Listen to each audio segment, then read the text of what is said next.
नमस्ते दोस्तों, आपका मेरे YouTube चैनल लेखनी साहित्य में स्वागत है। आज हम पढ़ेंगे आचार्य रामचंद्र शुक्ल द्वारा कृत हिंदी साहित्य के इतिहास के प्रकरण 1 आदिकाल के और काल विभाजन के 1 से लेके 15 क्वेश्चन। तो चलिए शुरुआत करते हैं, जो हमारे एग्जाम के पॉइंट ऑफ व्यू से बहुत बहुत बहुत ज्यादा जरूरी है। हाँ, तो प्रश्न 1 आदिकाल और पृष्ठभूमि के काल विभाजन के ऊपर ये प्रश्न है। ठीक है, तो प्रश्न 1 क्या कहता है? आचार्य रामचंद्र शुक्ल ने हिंदी साहित्य के 900 वर्षों के इतिहास को मुख्य रूप से कितने कालों में विभाजित किया है? तो आचार्य रामचंद्र शुक्ल ने 900 वर्षों के इतिहास को कितने कालों में विभाजित किया है? ऑप्शन 1 3 काल, ऑप्शन बी 4 काल, ऑप्शन सी 5 काल, ऑप्शन डी 6 काल। तो कितने भागों में? इसका सही उत्तर है ऑप्शन बी 4 कालों में। ठीक है, ये नीचे दिया गया है उत्तर भी और साथ में उसकी व्याख्या भी की गई है। और व्याख्या में क्या कहते हैं? उपयुक्त व्यवस्था के अनुसार हिंदी साहित्य के 900 वर्षों के इतिहास को 4 कालों में विभाजित किया जा सकता है। आदिकाल, जिसको वीरगाथा काल कहा है, पूर्व मध्यकाल, जिसको भक्ति काल कहा गया है, उत्तर मध्यकाल, जिसको रीतिकाल कहा गया है, और आधुनिक काल, जिसको गद्यकाल भी कहा गया है। अब देखते हैं प्रश्न 2। ठीक है, प्रश्न 2 क्या कहता है? काल विभाजन के लिए आचार्य शुक्ल ने किस पद्धति का अनुसरण किया? ठीक है, तो काल विभाजन में शुक्ल जी ने किन पद्धतियों का अनुसरण किया है? नंबर 1 राजनीतिक परिस्थितियों की प्रमुखता, किसी विशेष ढंग की रचनाओं की प्रचुरता और ग्रंथों की प्रसिद्धि, केवल ग्रंथों की उपलब्धता, कवियों की जाति और निवास स्थान। तो इसका सही उत्तर क्या है? ऑप्शन बी किसी विशेष ढंग की रचनाओं की प्रचुरता और ग्रंथ की प्रसिद्धि। ठीक है, हम उसकी व्याख्या देख लेते हैं। किस आधार पे कहा है शुक्ल जी ने? व्याख्या, जिस काल विभाग के भीतर किसी विशेष ढंग की रचनाओं की प्रचुरता दिखाई पड़ी उसे एक अलग काल माना गया और उसका नामकरण उन्हीं रचनाओं के स्वरूप के अनुसार किया गया। ग्रंथों की प्रसिद्धि भी किसी काल की लोक प्रवृत्ति की प्रतिध्वनि मानी गई है। ठीक, आइए हम देखते प्रश्न 3। हिंदी साहित्य का आविर्भाव प्राकृत की किस अवस्था से माना जा सकता है? ऑप्शन 1 प्राकृत की प्रथम अवस्था, ऑप्शन बी प्राकृत की अंतिम अभ्रंश अवस्था, ऑप्शन सी केवल मागधी प्राकृत, ऑप्शन डी केवल शोरसेनी। तो इसका सही उत्तर है ऑप्शन बी प्राकृत की अंतिम अभ्रंश अवस्था। नीचे उसकी व्याख्या भी दी गई है। प्राकृत की अंतिम अपभ्रंश अवस्था से ही हिंदी साहित्य का आविर्भाव माना जा सकता है। प्रश्न 4 अपभ्रंश या प्राकृताभास हिंदी के पद्यों का सबसे पुराना पता किनकी सांप्रदायिक रचनाओं में और किस शताब्दी के अंतिम चरण में लगता है? तो ऑप्शन ए जैनों की 8वीं शताब्दी, ऑप्शन बी तांत्रिक और योग मार्गी बौद्धों की 7वीं शताब्दी, ऑप्शन सी नाथपंथियों की 9वीं शताब्दी, ऑप्शन डी वैष्णवों की 10वीं शताब्दी। इसका सही उत्तर है ऑप्शन बी तांत्रिक और योग मार्गी बौद्धों की 7वीं शताब्दी। ठीक है, व्याख्या क्या कहती है? अपभ्रंश या प्राकृताभास हिंदी के पद्यों का सबसे पुराना पता तांत्रिक और योग मार्गी बौद्धों की सांप्रदायिक रचनाओं के भीतर विक्रम की 7वीं शताब्दी के अंतिम चरण में लगता है। आइए देखते हैं प्रश्न 5। प्राकृत प्रकाश के रचयिता वररुचि के ग्रंथ में किस भाषा का उल्लेख नहीं है? ठीक है, ऑप्शन 1 संस्कृत, ऑप्शन बी प्राकृत, ऑप्शन सी अपभ्रंश और ऑप्शन डी देश भाषा। तो इसका सही उत्तर है ऑप्शन सी अपभ्रंश।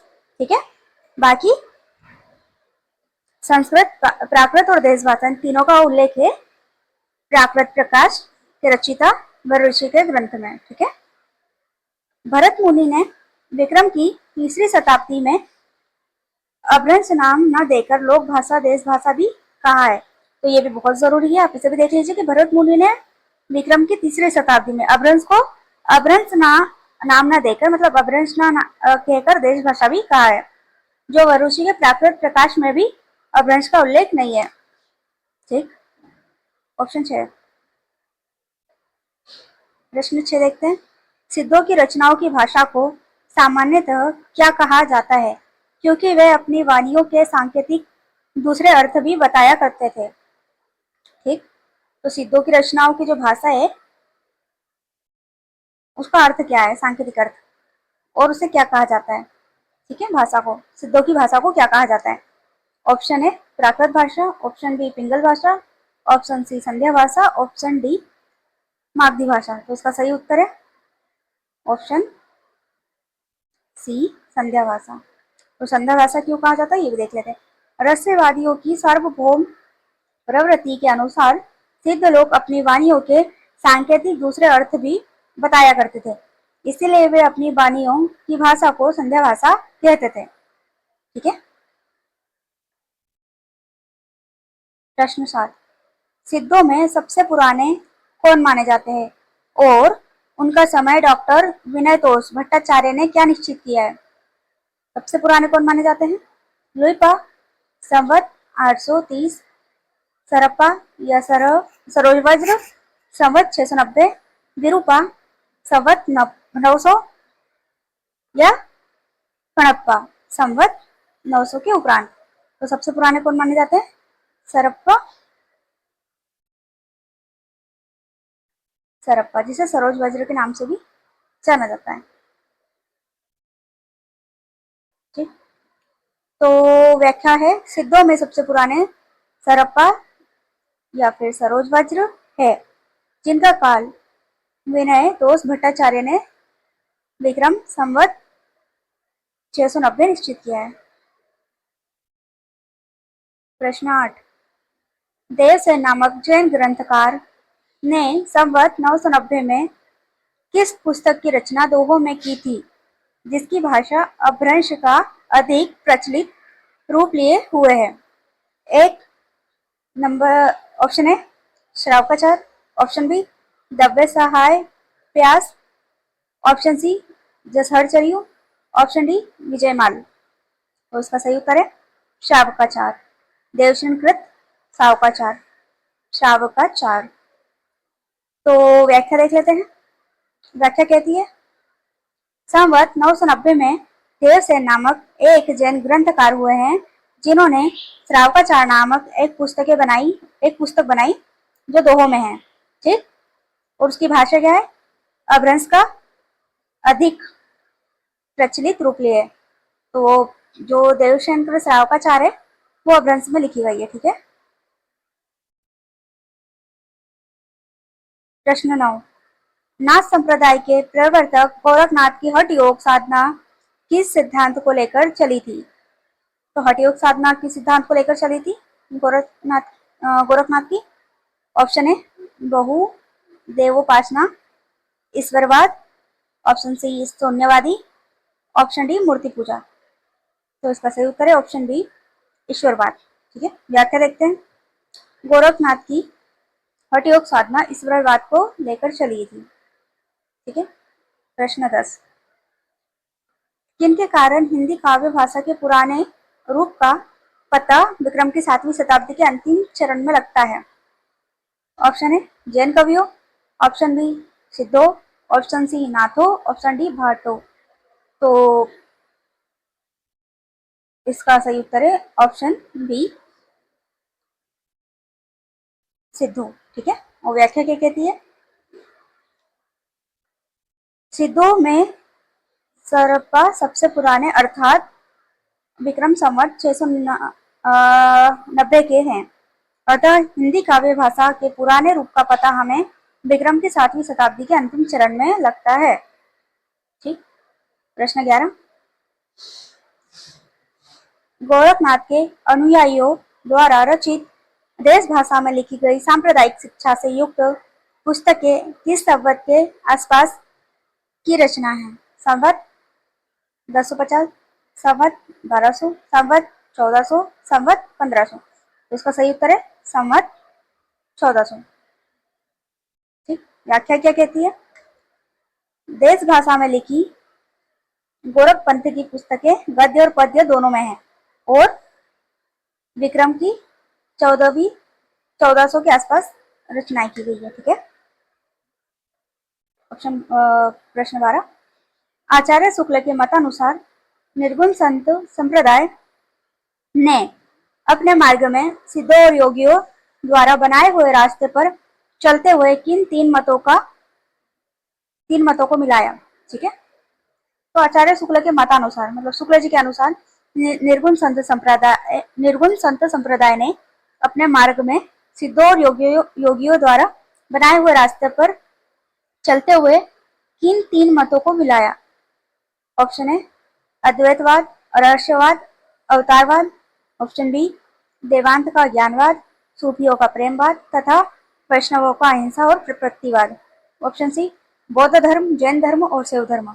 ऑप्शन डी भक्ति, ज्ञान और कर्म। तो इसका सही उत्तर है ऑप्शन बी वेदांत का ज्ञानवाद, सूफियों का प्रेमवाद तथा वैष्णवों का अहिंसा और प्रकृतिवाद। ठीक है, व्याख्या देखते हैं। निर्गुण संत संप्रदाय आगे चलकर वेदांत के ज्ञानवाद, सूफियों के प्रेमवाद तथा वैष्णव के अहिंसावाद और प्रकृतिवाद को मिलाकर सिद्धों और योगियों द्वारा बनाए हुए रास्ते पर चला। ठीक,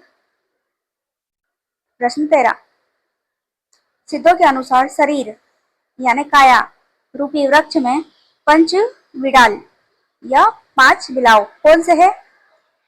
और बौद्ध शास्त्रों में निरूपित 5 प्रतिबंधित है जिन्हें निर्गुण धारा के संतों ने अपनाया। ठीक, कौन कौन से वो अब बताएंगे। ऑप्शन है लोभ, मोह, मद, मत्स्य, अहंकार। ऑप्शन बी शील, समाधि, प्रज्ञा, विमुक्ति, विमुक्ति ज्ञान। ऑप्शन सी आलस्य, हिंसा, काम, चिकित्सा और मोह। ऑप्शन डी रूप, वेदना, संज्ञा, संस्कार और विज्ञान। तो इसका सही उत्तर है ऑप्शन सी। ठीक, आलस्य, हिंसा, काम, चिकित्सा और मोह। व्याख्या देखते हैं। सिद्धों के सांकेतिक अर्थ के अनुसार पंच विडाल बौद्ध शास्त्रों में निरूपित पंच प्रतिबंध है। आलस्य, दूसरा हिंसा, तीसरा काम, चौथा चिकित्सा और पांचवा मोह। ठीक है, ध्यान देने की बात है कि विकार की यह 5 संख्या निर्गुण धारा के संतों और हिंदी सूफी कवियों ने भी ली है। ठीक है, प्रश्न 14, वज्रयान शाखा के योगी जो सिद्ध के नाम से प्रसिद्ध हुए अपनी वाणी अपभ्रंश मिश्रित देश भाषा या काव्य भाषा में क्यों सुनते थे? ऑप्शन ए क्योंकि वे केवल अपभ्रंश ही जानते थे। ऑप्शन बी क्योंकि वे संस्कृत से घृणा करते थे। ऑप्शन सी क्योंकि वे अपने मत या संस्कार जनता पर डालना चाहते थे। ऑप्शन डी क्योंकि संस्कृत में रचना करना मना था। तो इसका सही उत्तर है ऑप्शन सी क्योंकि वे अपने मत का संस्कार जनता पर भी डालना चाहते थे। व्याख्या क्या कहती है ये भी देख लेते हैं। वज्रयान शाखा में जो योगी सिद्ध के नाम से भी प्रसिद्ध हुए थे वे अपने मत का संस्कार जनता पर भी करना चाहते थे, मतलब संस्कार जनता पर भी डालना चाहते थे। इससे वे संस्कृत रचनाओं के अतिरिक्त अपनी वाणी अपभ्रंश मिश्रित देश भाषा या काव्य भाषा के में भी बराबर सुनते रहते थे। ठीक है, प्रश्न 15, गोरख सिद्धांत संग्रह ने नाथ मार्ग के प्रवर्तकों के रूप में किन नवनाथों के नाम गिनाए जिसमें से 3 सिद्धों की परंपरा में भी थे? ठीक है, नंबर ऑप्शन है गोरखनाथ, चौरंगीनाथ, मीननाथ, मसेंद्रनाथ, भरथरी, गोपीचंद, जालंधर, नागार्जुन या जलंधर। तो हम इसका देख लेते हैं। इसका सही उत्तर है ऑप्शन बी नागार्जुन, जड़ भरत, हरिश्चंद्र, सत्यनाथ, भीमनाथ, गोरखनाथ, चरपटनाथ, जलंधरनाथ और मलयार्जुन।